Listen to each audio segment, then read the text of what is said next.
I'm trying this again. I'm in a funk. I have nothing to say. Every time I try and record a podcast about anything that I think is important or interesting or significant, exactly in the same way that I ordinarily would, I run out of words, like instantly. I usually run out of words after about half an hour, and that to me compiles an episode. There's not really a structure or any thought that goes into anything that I post ever in my life. But I feel like I can usually make something feel pretty well-rounded. And for the last month, perhaps, nothing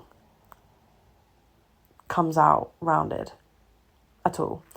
And you might be thinking that I'm trying to sound like philosophical, like about to make some like metaphor about like life being some fucking imperfect circle. No, like that's not what's about to happen. However, what I am trying to do for the first time in quite a long time is just let myself talk and see what comes out. I might post this, I might not, I don't know. I guess it depends if I run out of words in 5 minutes. I think I just wanted to see what came for me organically, because at my core, that is how this began, you know? I would think about something and record it, and I guess maybe the only difference right now is that I don't have the thought to back it up, and I don't know where my thought pattern is going to go. But one thing that I've always been able to trust is that, I don't know, like, something speaks for me, is how I feel. Not to sound weirdly stoic or like one of those weird spiritualists. However, I do feel like communication is a form of channeling for me. And maybe because I've been going through somewhat of a difficult time recently, that line of communication has been blocked. If you're not familiar with channeling, to me, I see it as almost an act of meditation.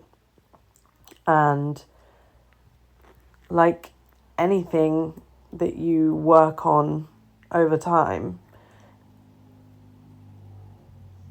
if you stop that thing for a while, it becomes harder, like a muscle. And I feel the same way about almost, you know, if you go through something and then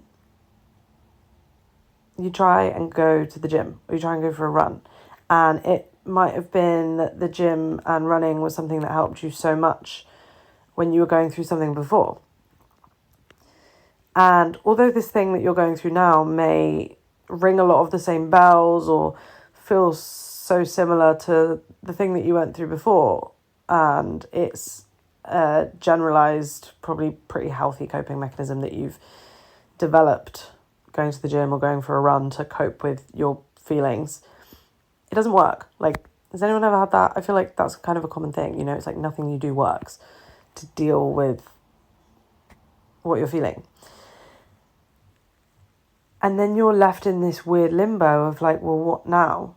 Because my mechanisms aren't working. And if you're anything like me, who has had somewhat damaging coping mechanisms in the past,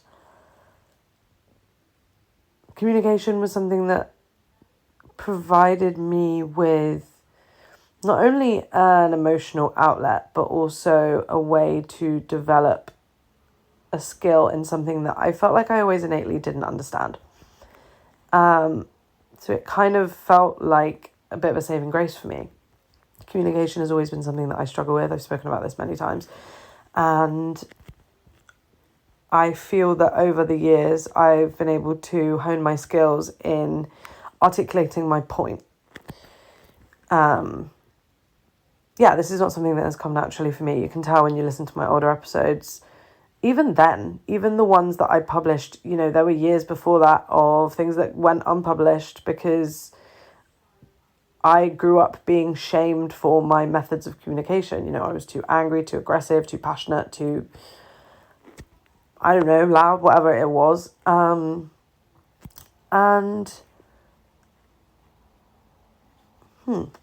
it's not a nice thing to hear growing up. So I think I got to a point when I was maybe like 12, 13, like most teenagers do. You just kind of shut down, you know. You get put down for something when you're a child, you just stop doing it. And I think communication was one of those things for me. And it was only really, honestly, probably my A-level sociology teacher, although we did not get on. I'm certain that she hated me. She taught me to stand up for myself because she would hound me. And I had no choice. Like, I literally had no choice when it came to her other than to stand up for myself. And I think maybe she was the first person that I felt like I could stand up to myself against. And it gained me respect. I don't know how to explain it, but it was like, maybe she was the first person, and I say this knowing that we didn't get on, and she'll probably never hear this, never know what I thought, but it was like, I felt like when I would fight my cause with anyone else, I was, like I said, told I'm aggressive and I'm angry and I'm all these things. Whereas I feel like she was one of the only people that let me fight my cause and then kind of was like, okay.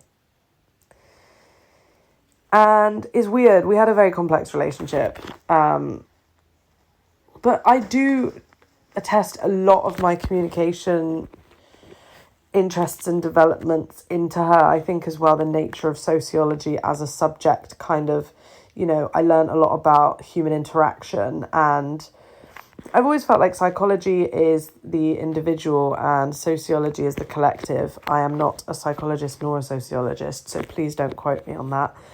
But I always felt like the thing that, and I'm not saying that sociology isn't complete and whole as it is, but I always felt like, because I studied sociology as well, I felt like the thing that sociology was missing was the implication of other people and like the macro approach, you know. And I know not everything in sociology is macro, but, you know, psychology was inside the head and sociology was outside of it. And that to me was always something more interesting, because I always understood what was going on inside my own head. What I didn't understand was what was going on outside of it and how it was being relayed to everyone else. And I think it's a very normal teenage girl phenomenon to feel misunderstood. I actually think it's a phenomenon for everyone to feel misunderstood.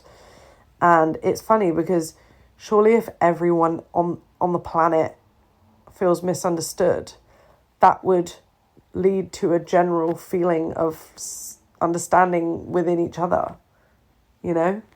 And I guess to some extent it does. We have subcultures and we bridge certain divides within each other, and we have movements, and even certain campaigns can make you feel something these days. But it still doesn't feel like unity, you know. I think I've maybe met 2 or 3 people in my life, ever, maybe 4, that I feel like understood me and have seen me completely for who I am. And even then, there's still things they don't know, you know? And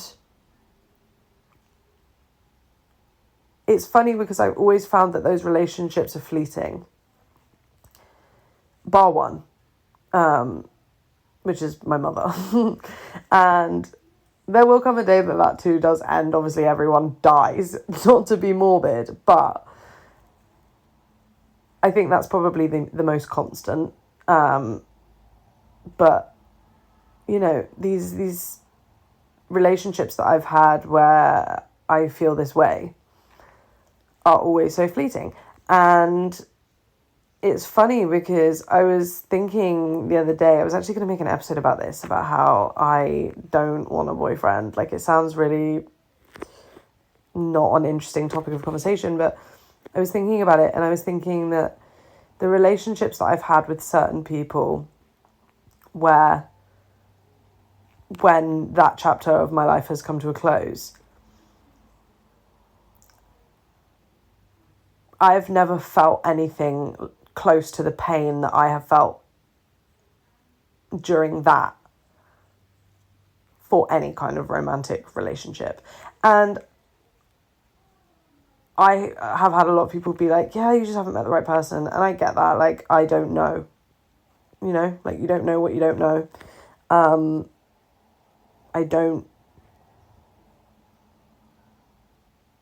I've never experienced that. You know, every great love of my life has ever been platonic. Unfortunately. Sorry, if you're an ex of mine and you're listening to this, I do apologise. I was lying to you when I said I loved you. I didn't. I'm sorry. Maybe I thought I did. I don't know. I was also probably 19, so I didn't really know what I was talking about. And I was probably stoned, so, you know. Anyway, moving swiftly on. I feel like I am stuck in a bit of a, I don't know if you'd call it a paradox, but a bit of a vacuum period right now. I don't know, like a period of empty space. Like, I really feel like I literally harp on about the same 3 theories in every single episode. And vacuum theory is exactly one of them, and I will reiterate it because it's not like I talk about it in literally every single episode that I've ever made ever for the last 5 years. Vacuum theory is the theory that something has to fill the space. So when something leaves your life, inevitably, by law, something has to fill it. And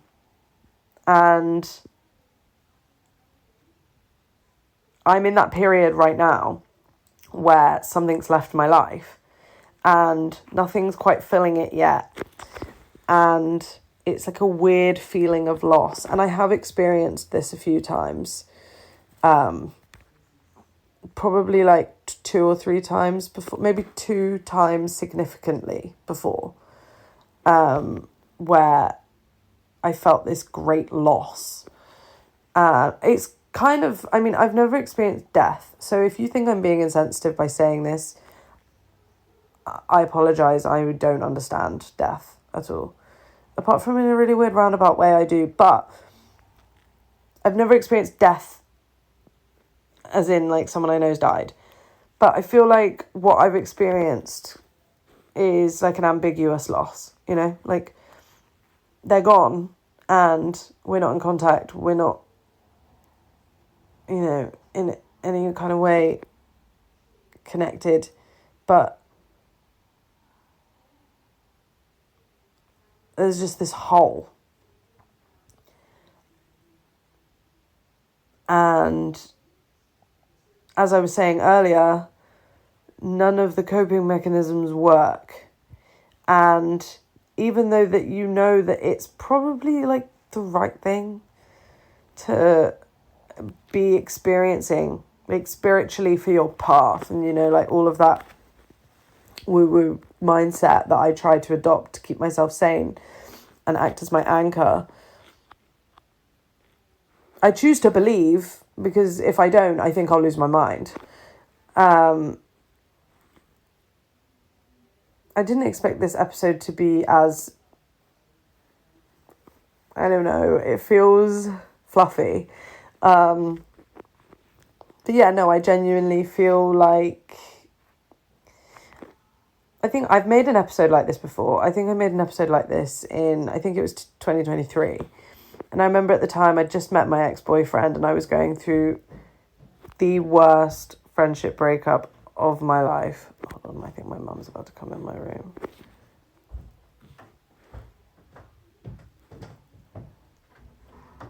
Hi, I'm recording a podcast. Do you want to say hello? Hello, everyone. I'll be down in a minute. Okay.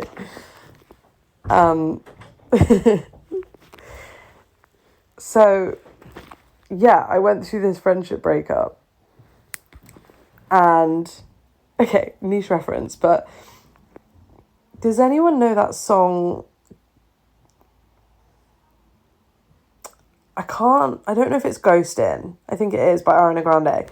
And it's basically about her mourning Mac Miller while she's with Pete Davidson. I know that's like a really niche pop culture reference, but that's the only way I could explain that situation, is like, you're mourning something while you're in the position that you always thought you wanted to be in. You know? Like, I left an incredibly toxic and damaging relationship that was definitely well past its course.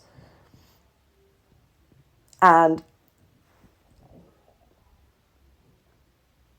I have never missed anyone the way that I missed that girl, even though it was not the correct thing for me, you know? And I think, again, that comes back to being seen, you know?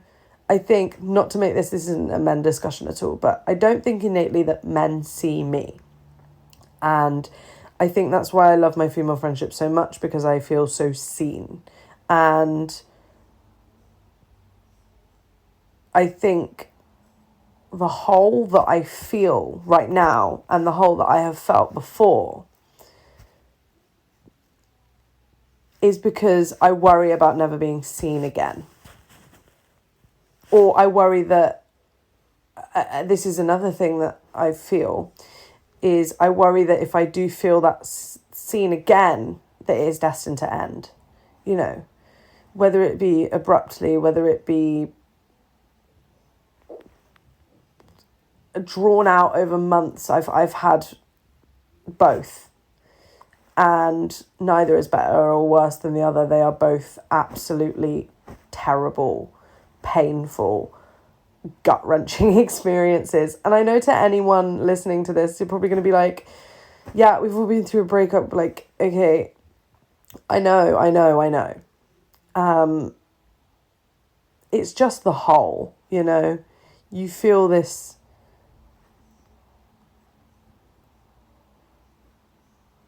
pit, and you carry on, you know, like, this is humanity. I don't know, it's like you go to your new job and you make small talk with the people that work there, and then you start forming relationships with the people that work there. And when you're having these conversations and you're making your coffee in the morning and you're talking to them about how nice your weekend was when you went on a lovely walk with your other friends, and all you can think about is this huge gaping hole inside of you over something that you literally cannot control, over something that is so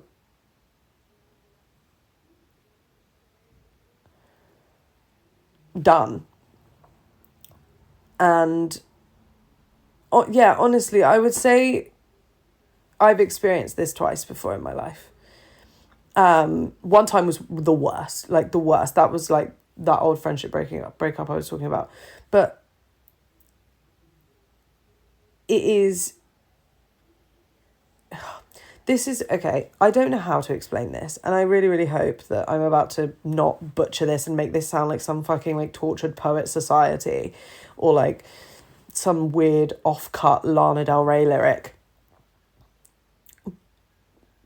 And I don't know if this is just because I have problems feeling my own emotions, and maybe the slight substance abuse of weed, which is an emotional suppressant. Is that the right word? Like, it suppresses your emotions. I don't smoke anymore, by the way, guys. I have not smoked. I literally have not been an avid smoker of weed since I was literally like 20 years old, which was 4 years ago. But I still feel like it played a part in the way that I learned to process my emotions growing up. Well, not growing up, but in my formative years. I don't fucking know what I'm talking about. Yeah, I feel like this feeling that I feel, this hole, this whatever, oh, it's so awkward to say without it just sounding wrong. But this feeling is the realest feeling you will ever feel. Does that make sense? Like, we all experience happiness, we experience joy, we experience apathy, we experience boredom, there is a massive range of human emotion to be experienced. And this one, I could almost pull it out of my body and it be a fully fledged being. Like, the strength this one emotion has over me is more than any of the others combined. I'm a really happy person. Like, I would say happy is like my baseline. Like, I'm just generally quite a happy person. And I'm constantly content. And I'm also constantly excitable. Those are probably like my baselines, you know? And I'm happy about that. That's great. And I think maybe if I was someone that was more prone to more like depressive emotions, I may not have this mindset or this outlook, because this is maybe like more of a rare phenomenon. And I guess when something's not as common, you're I'm not uncomfortable. Well, I am uncomfortable in it, but I feel like if this was my baseline, if I felt this way, I don't know what reason there would be to feel this way all the time. But if I felt this way all the time, I'd be the richest person in the world. I would have so much money because I would have so much to say that I have no doubt that I would become a famous poet or a famous songwriter. Like, I can see why sad people make so much money making music, you know? Because the feeling is so real. I don't know. I sound really fucking cliche right now. Just tell me to fuck off. But there was another thing I wanted to say. And